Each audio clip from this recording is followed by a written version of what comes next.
क्या आप भी फिजिक्स में 37 डिग्री और 53 डिग्री देख के कन्फ्यूज हो जाते हो और पता ही नहीं चलता कब 4/5 और कब 3/5 होगा? अगर हाँ, तो इस वीडियो के बाद ये कन्फ्यूजन और कभी नहीं होगा।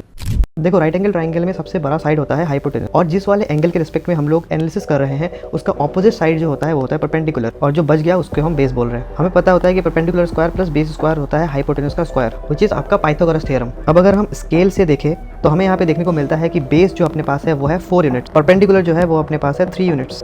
तो अगर हम इस फॉर्मूला का यूज़ करें तो हमें देखने को मिलता है कि 3 स्क्वायर प्लस 4 स्क्वायर हो जाता है अपने पास 25, जो कि है आपके पास 5 स्क्वायर। इसका मतलब ये है कि h का वैल्यू 5 यूनिट्स होना चाहिए। अगर हम इसको वेरीफाई करना चाहें तो हम स्केल से कर सकते हैं। तो आप देख सकते हैं कि अपने पास जो हाइपोटेनस आ रहा है वो अपने पास 5 यूनिट्स आ रहा है। और आपने यहाँ पे एक बहुत ही बेहतरीन चीज़ नोटिस किया होगा कि यहाँ पे जो थीटा है वो 37 डिग्री है। अब अगर हम इसी एनालिसिस को इस वाले एंगल के रिस्पेक्ट में करें तो हाइपोटेनस तो यही होगा, परपेंडिकुलर ये वाला होगा और बेस अपने पास ये वाला होगा, राइट। तो यहाँ पर भी अगर हम देखें तो यहाँ पे परपेंडिकुलर अपने पास बन जाएगा 4 यूनिट्स, बेस अपने पास बन जाएगा 3 यूनिट्स और हाइपोटेनस अपने पास 5 यूनिट्स ही है। अगर हम इस थीटा की बात करें तो हम इसको बिना स्केल के भी मेजर कर सकते हैं। कैसे? लेट्स से मैं इसको थीटा 2 मान रहा हूँ और इसको थीटा 1। सिंपल कैलकुलेशन हमने बचपन में सीखा था कि theta 1 plus theta 2 plus 90 degree, जो कि ये है, अपना होना चाहिए 180 डिग्री के बराबर।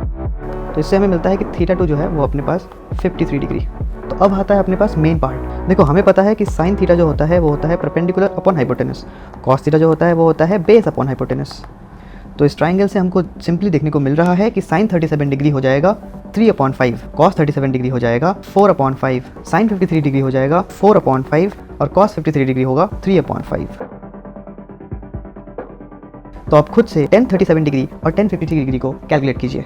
अब बात आ जाती है कि हमें याद कैसे रहेगा। देखो, मैं तुमको 2 तरीके बताऊंगा और दोनों लॉजिकल तरीका है। तुम अगर एक चीज अच्छे से नोटिस करो तो तुम्हें पता लगेगा कि साइन थीटा और कॉस थीटा का जो वैल्यू है वो बेसिकली 0 से लेके 1 के बीच में होता है, और ये दोनों इंक्लूडेड भी है। अब बात आ जाती है कि जब थीटा का वैल्यू 0 से लेके π/2 यानी कि 90 डिग्री तक होता है तो उस डोमेन में साइन थीटा का वैल्यू इंक्रीज करता हुआ दिखता है और कॉस थीटा का वैल्यू डिक्रीज करता हुआ।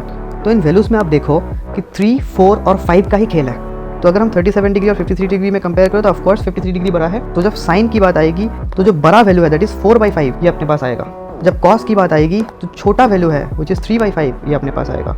और 5 साइन और कॉस में नीचे रहेगा ही, क्योंकि नीचे हाइपोटेनस था और हाइपोटेनस सबसे बड़ा था।